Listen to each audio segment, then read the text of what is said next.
Hey everyone, it's Carissa Wiley for Pinkfresh Studio here today. Thanks for joining me. This month on the Pinkfresh blog, we are celebrating Christmas in July, so I have pulled out some of the fabulous new products from the July release to use on my card projects today. I'm going to be using this Home for the Holiday stamp set. I love the banner and the sentiments, and you can see it coordinates with that Cityscape die, which I'll also be using, but I'm going to show you how to use it along with the magical unicorn. I've also pulled out the Merry and Bright Toy Shop stamp set. It has some fun accessories that I'll be using, and I'm going to pull in some older products along the way as well. I'm starting out with some Nina Solar White 110-pound cardstock, and I am just holding my Cityscape die in place on that with a little bit of delicate surface painter's tape. And the unicorn I am going to die cut from some Tim Holtz watercolor cardstock because I'm going to be watercoloring that. And once I get a couple of these die cut, I'm also going to run that Cityscape die through my die cut machine as well. I'm using the Gemini Junior here today, but you can use whatever die cut machine that you have.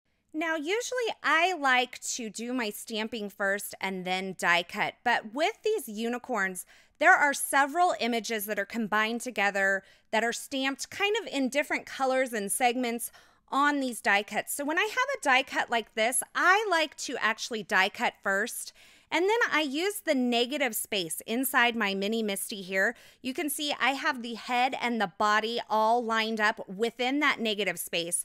Then I can just pop my die cut into that negative space, and I know that those images are going to stamp perfectly on top of my die cut every time.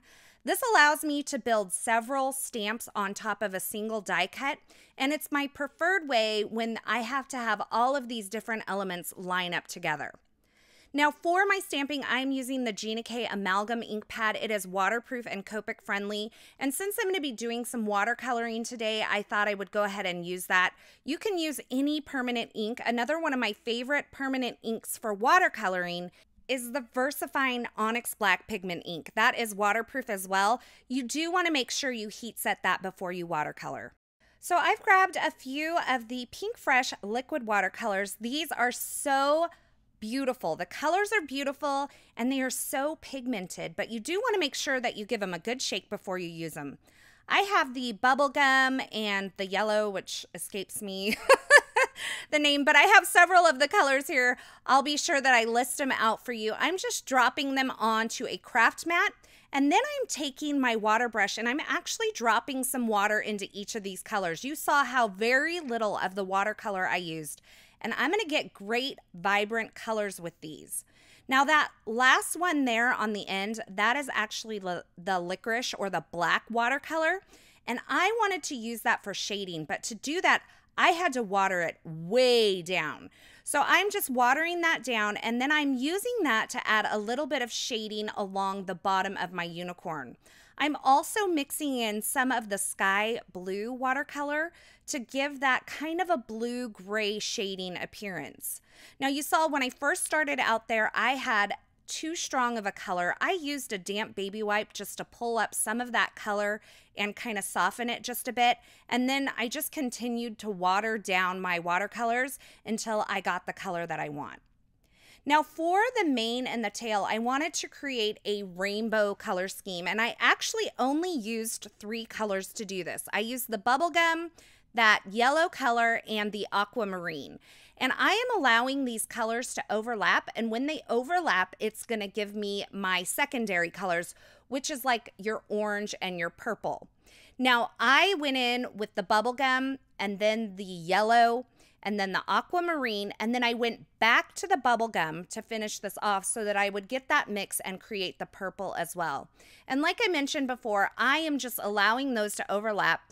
And just to make it easy, I used a water brush to do all of my watercoloring. If you're more comfortable with a regular paintbrush and a little container of water, you could absolutely do that. So now that my unicorns are ready to go, I am going to create some felt embellishments for them. I'm taking the scarf stamp from the Magical Unicorn stamp set, and I'm actually just stamping it in a slightly darker color onto a little bit of this felt here. You can barely see it there.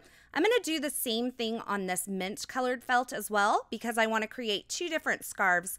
And then I'm going to take my scissors and just fussy cut these out.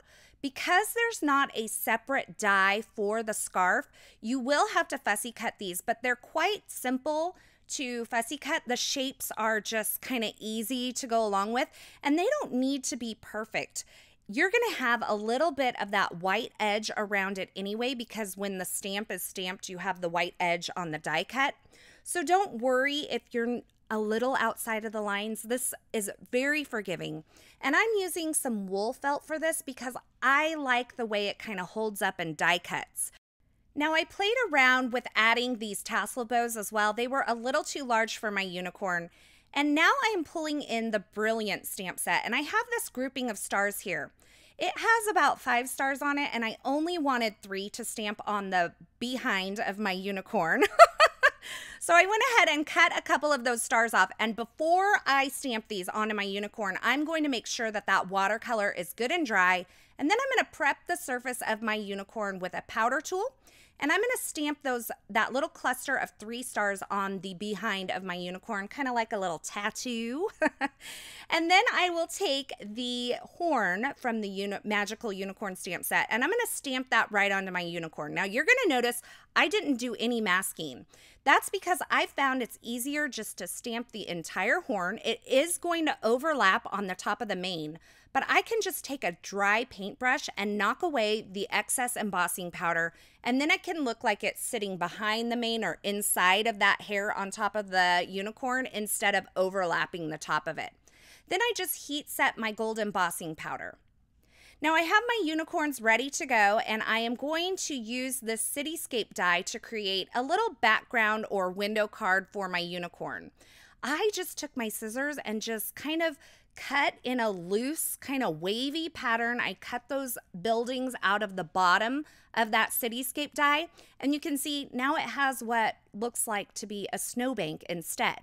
So think outside of the box with your die cuts. Think of how you can use them in other ways. This was very easy to alter with just some scissors, and now I have a completely different look for my card. To adhere my little felt scarves here, I'm just using a little bit of liquid glue. This is the Tombow Mono Multi Glue. You could also use the multi-medium matte finish. And once I have those adhered, I am going to start stamping on my card base piece here. So I have the banner piece here. I'm inking it up in some Versamark ink and stamping that down. And then I'm going to add my gold embossing powder over the top of it.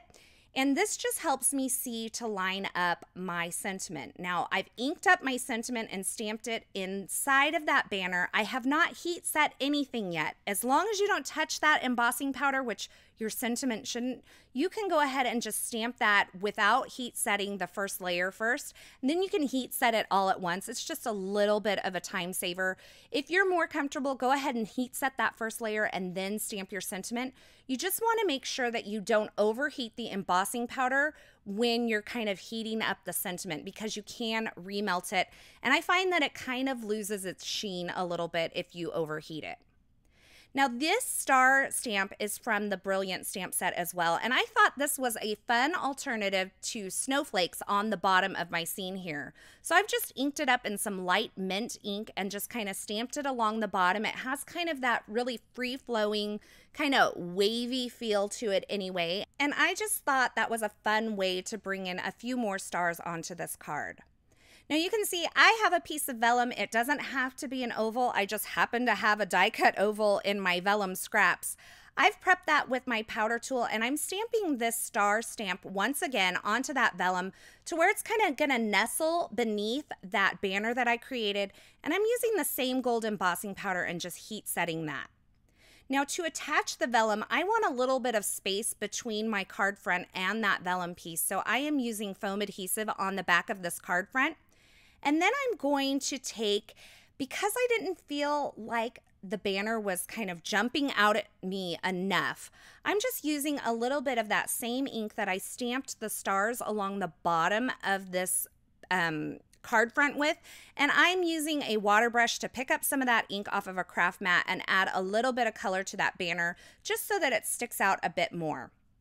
I switched up my unicorn because it is very often that I change my mind when I'm crafting, and I thought that pop of red looked much better on this card. And you can see I trimmed down my card front just a bit, And now I'm using the old heart cutting trick that we all learned in like kindergarten, where you just kind of fold over a piece of paper. In this instance, it's felt. And I just trimmed out a little heart by hand. Now I've also stamped out a couple of these little like pine sprig gatherings. I don't know what they're called, but I've stamped them onto some Neenah Solar White, and I adhered it onto the unicorn scarf right there and kind of right behind that heart at the top as well. And for the berry accent, I'm using a little bit of the Tonic Jewel Drops in Carnation Pink. I finished this card off with just a few sparkling clear snowflakes. I thought that was a fun way to bring that snowy feel into here and kind of mix it in with the stars that are already on the card, and that finishes off my first card. Now for my second card, I'm using this Constellation stamp. This is a great kind of piece to use to kind of ground images. It does have kind of a star pattern in it, and you can see I have inked it up in two separate colors, a lighter kind of aqua blue and a little bit darker blue. And I'm just barely patting over the top with just like a super almost dried out baby wipe to kind of smooth out that transition. I'm not too worried about it being a super smooth transition because you can see that my unicorn is going to cover a large part of that. And then I'm going to heat set that with my heat tool so that I can stamp the star stamp from that brilliant stamp set once again. And I'm going to stamp this kind of cascading at an angle right through that Constellation stamp. Now this Constellation stamp has a star pattern on it, but let me just tell you a little trick. If you turn this over and stamp with the backside, you can have just a solid circle. So there you go. There's a way to get a little bit more out of your Constellation stamp. And then you can see I just went ahead and heat embossed those stars in gold right over the top of that piece. Now for my sentiment, I am using the banner once again from that Home for the Holiday stamp set. And I embossed it with some gold embossing powder onto some Neenah Solar White. And I'm using a tonic blending sponge just to blend some ink over the top of this embossing. So I used a lighter pink and a darker pink. I blended the lighter pink over the entire surface of the banner. And then that darker piece, I'm kind of concentrating along the bottom edge of the banner. And I'm going to go ahead and use my scissors once again to fussy cut this banner out.